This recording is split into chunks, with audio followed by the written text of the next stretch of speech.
Mga kababayan, sumalang na po kahapon sa Senate impeachment trial si Director Matibag doon sa kanyang pagsasagawa ng testimonya laban po sa impeachment or patungkol sa impeachment complaint na iniakyat ng House of Representatives laban kay Vice President Sara Duterte. Tatlong bagay po ang nakita natin doon. Una, walang pinagkaiba doon sa mga naunang testimonya na bumaliktad o lumagapak ang resulta kung ang sukatan ay ebidensya at katotohanan. Doon sa naunang salaysay ni Agent Mark Calilong at ng kanilang isang regional director na dating hepe o pinuno ng Anti-Cybercrime Unit na si Attorney Lutok. Si Director Matibag ay wala naman pong dalang pangpasabog na mga revelations o mga pagbubunyag, no? Lahat po hearsay, teorya at haka-haka. Pag sinabi pong hearsay, second-hand information ang hawak nila at kulang nga sa laman ang investigasyon. Yan pong pinupuntuhan ng maraming mga legal observers na ang ikinakaso nila sa unang artikulo na isinalang nila laban kay Vice President Sara Duterte. Ito pong artikulo sa betrayal of public trust, no, Article 4, na nanggagaling sa di umano ay pag-commit ni Vice President Sara Duterte ng grave threats at inciting to sedition. Sa grave threats po, patungkol ito sa di umano pagbabanta ni Vice President Sara Duterte sa kay Bongbong Marcos Jr., kay Lisa Araneta Marcos at kay Martin Romualdez. Itong tatlong ito, hindi rin po maipakita ni Director Matibag na nagkaroon sila ng investigasyon o kahit man lang formal affidavit of complaint na nanggaling po sa naturang mga tatlong personalidad upang magsagawa sila ng tinatawag nating warranted and objective investigation. Ang kanilang investigasyon dahil lamang nakita nila doon sa video na kumakalat di umano sa social media. At sa video na yon, spliced pa. Pag sinabi pong spliced, ay hindi naman yun ang buong video, kinuhanan lang nila ng bahagi ng video, mga kababayan. At ang resulta po ng mga naturang video nila ay ang kinalabasan, itong si Director Matibag ay walang pinagkaiba doon po sa mga naunang tinestiguhan na ng mga kasama niya sa NBI. At ano po ang ipinakita dyan? Ang ipinakita po na puro narinig lang, kulang ng laman sa investigasyon at hindi sasapat po doon sa katotohanan na siya ay nagkaroon ng direct personal knowledge. Pangalawa, may mga ginamit pa sila na mga kunwari ay mga ebidensya na kaakibat sa pag-imbestiga nila na mayroong propensity or pattern ng pag-aabuso itong si Vice President Sara Duterte.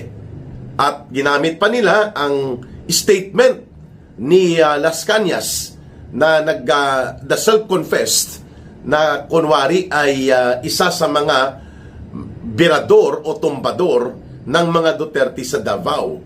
At yun nga na question dahil wala naman itong notarized or under oath na status para maging isang buo at legitimate legal document bilang isang sworn statement under oath as affidavit. So, but ibig sabihin po mga kababayan, ang mga hawak na di umano na ebidensya na ipinagmamalaki nila Matibag doon sa kanilang sinasabi na mayroon po silang mga sapat na pagpapakita ng mga ebidensya at testimonya ay puro second-hand sources. Kung si Matibag pa, ang tawag niya dito ay open source information. Ang open source information sa social media, sa telebisyon, sa radyo, sa dyaryo. Pero yung buo na pagkakaroon ng mga corroborating witnesses, material evidence, at mga testimonial evidence even from the complainants supposedly na si Ginoong Marcos Jr. at itong sila Lisa Araneta at si Martin Romualdez, hindi po nagpakita ng ganoong mga batayan upang sabihin na nagkaroon talaga ng kapanipaniwalang pagpapatotoo na may krimen na ginawa si Vice President Sara Duterte. In fact, sa isang cross-examination niya, ay tinanong siya, di ba may mga video ka rin kumakalat sa social media na may pinagbabantaan ka, may sinisigawan ka, sinasabihan mo pa na kung papatayin kita at walang makakakita dito, ano magagawa mo? Parang pinagbabantaan niya si Mel Sabio, no?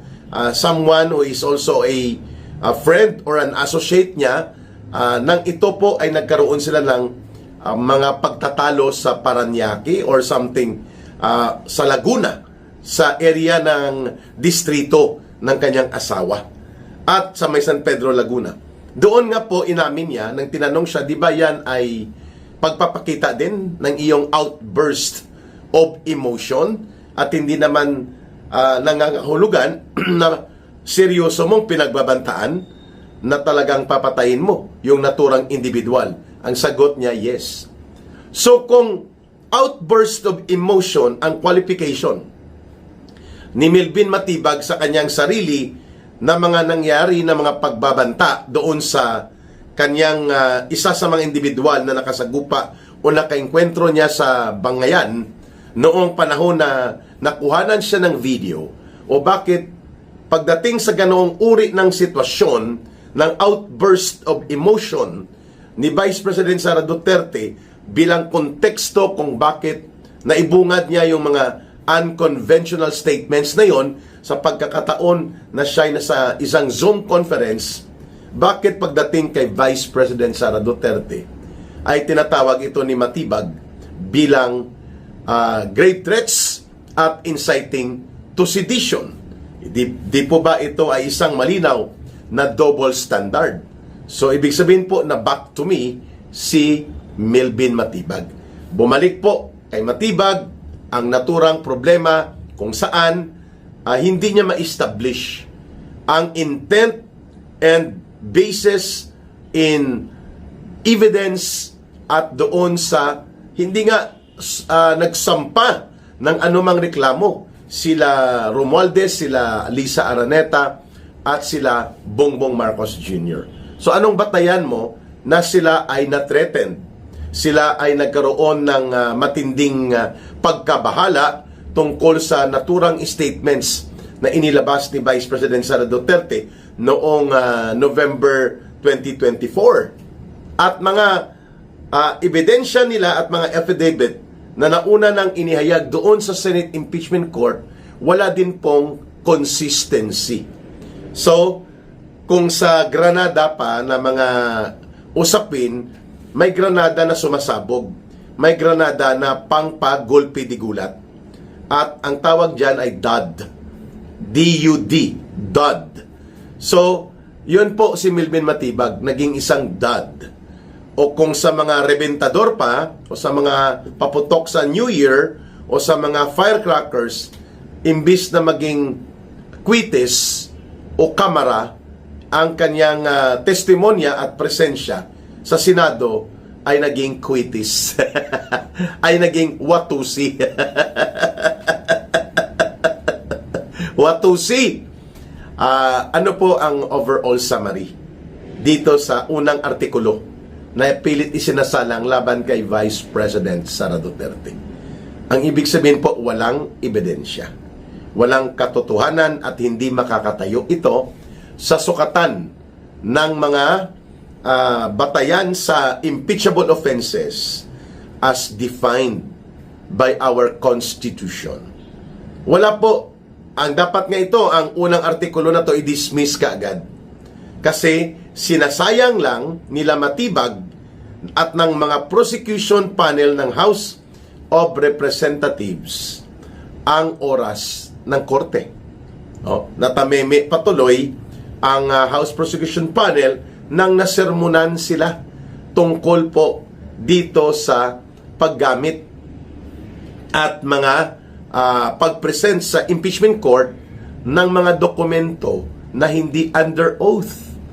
Pag hindi under oath at hindi na notarized yan sa notarial public o sa prosecutor o isang statement na hindi pinirmahan sa ilalim ng panunumpa sa forma ng affidavit, ang anumang mga ginamit na dokumento na yan ay mere scratch of paper.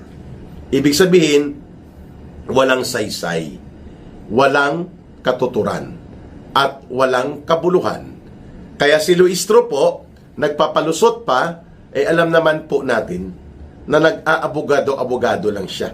Hindi nga natin maintindihan paano ito naging fiscal, abogado pa ito ang pakilala niya, chief or main or lead prosecutor siya, pero the way nakita natin ang performance ni Luistro, ay parang tatalunin pa siya ng isang law student na matino at masugid sa pag-aaral. Puro lang Air Force din ito si Luistro, no? Pag sinabing Air Force, 99% air, 1% force. Ibig sabihin, puro hangin. Hangin ang nilalaman ni Luistro, mga kababayan. Yan po ang katotohanan. Hangin ang nilalaman ni Luistro, mga kababayan. At wika nga, kung ganyan pala ang kapasidad nila sa pagpresenta ng mga usapin na napakaseryoso that they want to remove the Vice President at ginagamit ang impeachment mechanism, ay mukhang napag-utusan lang talaga at napilit ni Marcos at Romualdez na itulak ang isang binaluktot na mga reklamo laban kay Vice President Sara Duterte. Dito pa lang sa unang salang nila ng isang artikulo nila, itong inuna nila, Article 4, Betrayal of Public Trust, dahil gumamit o nagkaroon si Vice President Sara Duterte ng outburst of emotion niya, pinasok nila ito sa tinatawag nilang Betrayal of Public Trust dahil na-commit niya di umano ang inciting to sedition at ang tinatawag na grave threats. Walang complainant. Ang inciting to sedition, hindi nila halos ito makita na related doon sa una nilang binabanggit na grave threats. Sapagkat hindi naman po nanawagan si Vice President Sara Duterte na mag-alsa o magrevolusyon at mag-armadong pakikibaka at pabagsakin ang gobyerno ng taong bayan. She did not do that. The Vice President did not call out for the people to engage and execute violent actions. Hindi po ganun, no? May outburst of emotion siya, pero hindi rin po siya nanawagan na mag-alsa at maging marahas ang mga mamamayan o gumamit ng karahasan at armas. So saan po ang inciting to sedition doon?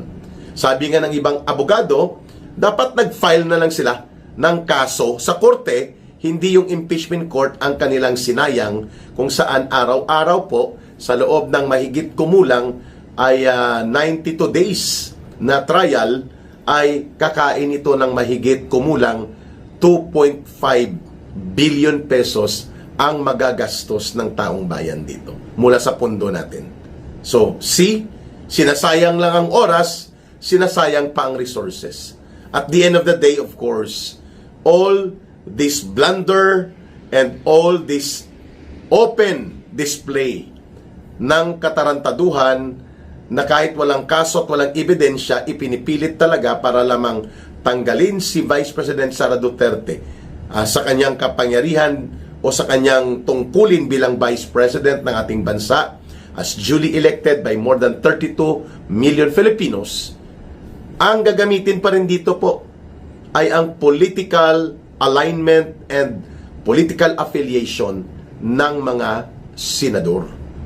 At kahit walang ebidensya ito, may mga senador na made na po ang kanilang kaisipan na dudurugin nila ang Vice President sapagkat takot na takot sila, kagaya nila Marcos at nila Romualdez, nila Lisa Araneta, na kapag hindi napakonvict si Sara Duterte sa impeachment court, ay magiging pangunahin siya, na magiging front runner pa rin sa 2028 presidential elections.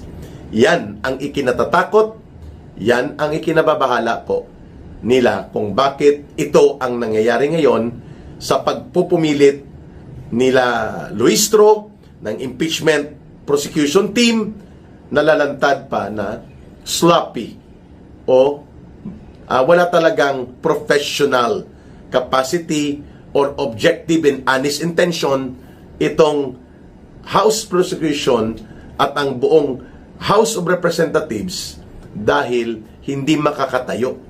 Ang una pa lang nilang salang na reklamo, kunwari, sa pagpapa-impeach kay Sara Duterte. Nakita natin, even Matibag na nagkukunwaring magaling sa kanyang paniniwala ay walang nagawa sapagkat even no matter how expert you may be sa mga diskarte at mga palusot bilang operator o sa mga pagsisinungaling, hindi mo pa rin po maibabaon ang katotohanan.